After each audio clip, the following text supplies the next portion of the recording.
Ace Bailey fans, you might not love what we're talking about here on today's show, as VJ Edgecombe is now emerging as the favorite for the Sixers at pick number 3 if they do hold on to that selection. And according to the betting odds, really anywhere you look, I got these from FanDuel, but you can go to any sports book and they'll have very similar odds at the moment. VJ Edgecombe, a minus 125 favorite. If you don't know how betting odds work, if you're a minus, that means you're the favorite, plus you're the underdog. So VJ the favorite at minus 125. Ace Bailey, who had been the favorite previously, sliding down to second at plus 230. And then Tre Johnson at plus 460. No one else really particularly close to those three. So this is a big change and a big shift in terms of who is expected to be picked by the Sixers. So how did this happen?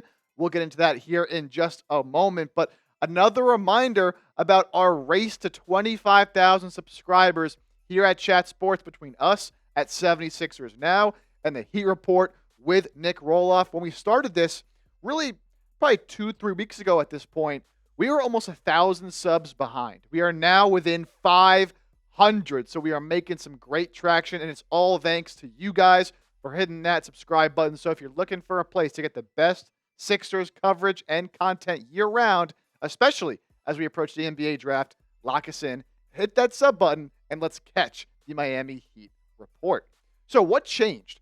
Why is VJ Edgecombe now the favorite to be picked by the Sixers at pick number 3? Well, it's been reported that he had a meeting with Philadelphia, and Philadelphia's draft meetings have been pretty tight. We haven't really heard a whole lot about any of their plans or who they're bringing in for workouts and meetings, but it was reported VJ met with the Sixers, and he impressed them in what he was able to show in that building. Here's Jake Fischer talking about Philly's new approach in this meeting with VJ. The prime candidate at number 3 at this juncture appears to be Baylor freshman guard VJ Edgecombe, who sources say visited with the Sixers last week. There's an expectation Philadelphia will bring in Rutgers Ace Bailey down the road. I have not heard of a workout Bailey has scheduled to this date.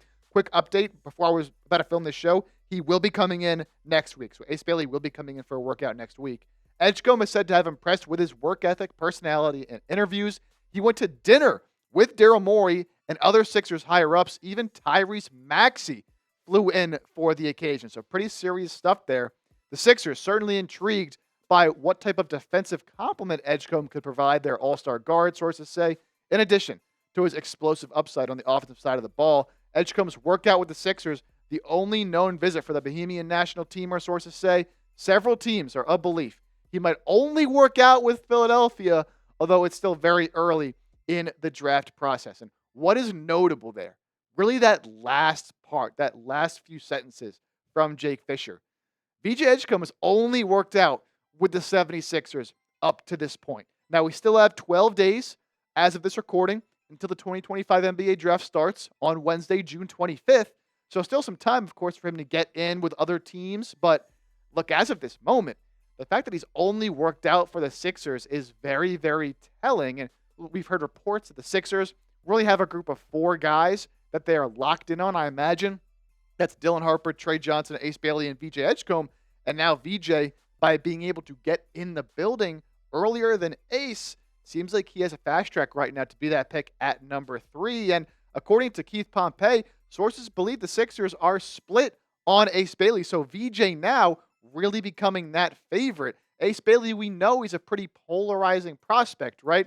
Somebody that some people are more higher on with his long-term upside and his long-term development, but also someone that struggled at Rutgers and really did show some deficiencies in terms of his ball handling and his shot selection, some questions on the defensive end of the floor as well. So I can see why, and it makes sense why people in the Sixers building are more split on a player like Ace, because it seems like all of NBA Twitter and all of the draft community is pretty split on Ace. So let's talk a little bit more about VJ as a player, because I'm an Ace guy, so I've done a lot more talking about Ace Bailey here on the show. We haven't really dived deep into VJ's game quite yet, and if he's going to be that pick, or at least the favorite as of now, want to get you guys informed on who he is as a player. So guard out of Baylor, was a freshman this year, 19 years old, a little bit on the shorter side, about 6'5", 193 with a 6'7.5" wingspan. So Measurables aren't great, not bad either, but when you pair it with his athleticism, that's where things start to get very, very exciting.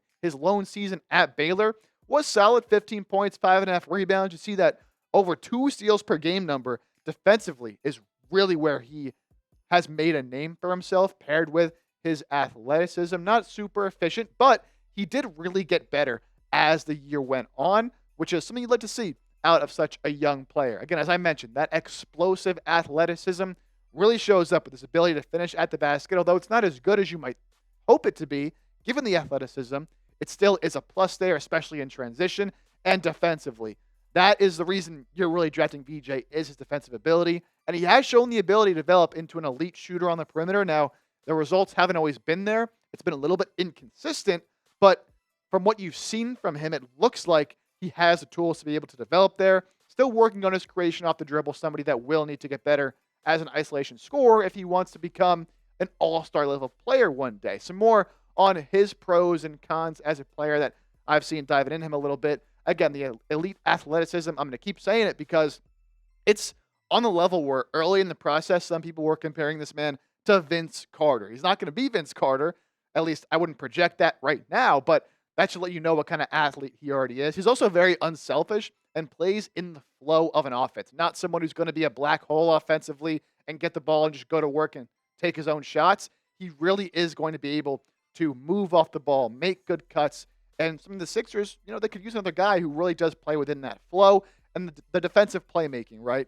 Just being able to get in the passing lanes, use his athleticism on all sides of the defense. Like, it really is truly special. Easily the best defender in this draft class. Now, as cons mentioned, off dribble shooting, when you think about his long-term upside, that's a skill that really does separate some of these guys coming out of college. Are you able to create your own shot? He needs to develop that for sure. That comes with the handle as well, being a little bit loose, a little bit careless with the ball, and does need to get stronger, which would help him finish at the rim better to pair up, again, with that athleticism. Was second team All Big 12 this past season as, again, a true freshman, the Big 12 Freshman of the Year. Obviously, of course, also the Big 12 All-Freshman team, and was a Jerry West Award finalist. Did not win the award, but was one of the finalists. That award goes to the best shooting guard in all of college basketball. Obviously tells you how highly thought of and how well he played last year at Baylor, as they did also make a little bit of a run in the NCAA tournament, but got bounced by Duke, I do believe. Very, very similar to a young Victor Oladipo. If you remember, when Oladipo was drafted with the Orlando Magic, was pretty quiet, honestly, to start his career.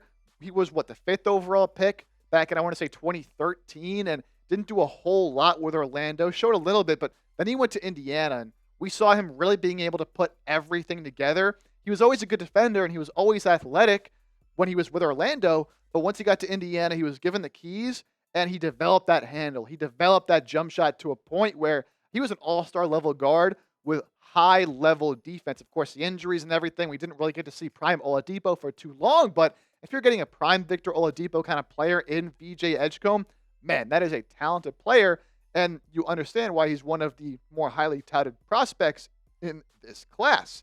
And he really does fit the mold of somebody who I could see Daryl Morey being interested in as a prospect, somebody who by all accounts is an extremely, extremely hard worker, who has a great personality as well. You think about the guys the Sixers have drafted over the past few years under Daryl Morey, I think of a Tyrese Maxey. I think of a Jared McCain. Even an Adem Bona fits into this criteria. Guys who really, really hard workers and guys who have great personalities as well. So VJ does really seem like a Daryl Morey guy. Now, again, for him to reach that higher ceiling, because you kind of know what he is as a player right now. He's going to be a good defender. He'll be able to run in transition, play in the flow of the offense. But if you want somebody who can have an even higher long-term upside, he has to get that ISO scoring, that handle down, and that shot needs to remain consistent. If it does, and he's able to prove that at his little bit smaller height, at about 6'5", he can guard some bigger wings. I'm talking guys that are 6'8", 6'9", on that wing. Man, he would be, again, just a tremendous two-way level player who can do it all for you. And again, that's the appeal of someone like VJ over someone like Ace Bailey. But I'm still on the Ace Bailey train. Now, we talked about the Sixers maybe moving up to number 2 to draft Dylan Harper. If that's on the table. That's in the cards. I'm doing it 100%. But if they stay at number 3, I'm still on Ace Bailey.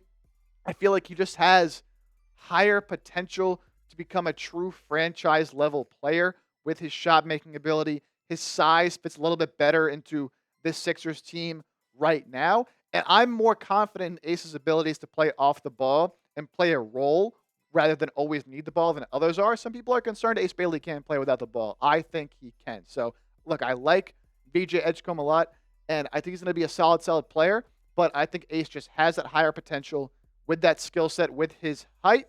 I would bet that Ace Bailey ends up having a better career than VJ, although I do still like VJ. So pick one to draft. I know this is the big debate among Sixers fans. And look, right now it's looking like VJ is going to be the guy, but still 12 days away. Shams Charania said today that there's a lot coming out of the Sixers draft and trade rumors and all that he doesn't know how much truth there is to a lot of these things. So it's a lot of smoke screens. Daryl Morey does not want people to know what their plans are as a head in a draft night. But pick one. If the draft was right now, you're on the clock. Who are you taking for Philadelphia? Give me a VJ for VJ Edgecombe or an AB for Ace Bailey. Speaking of the draft, again, just 12 days away, and the official NBA draft hats have been released. These are the hats that prospects will be wearing when they go up on stage and shake Adam Silver's hands. It'll be this white one that we're about to show you with the lettering right here. This is the one they'll be putting on. So if you want to get the gear that the draft prospects will be wearing, you want to show out, support the Sixers,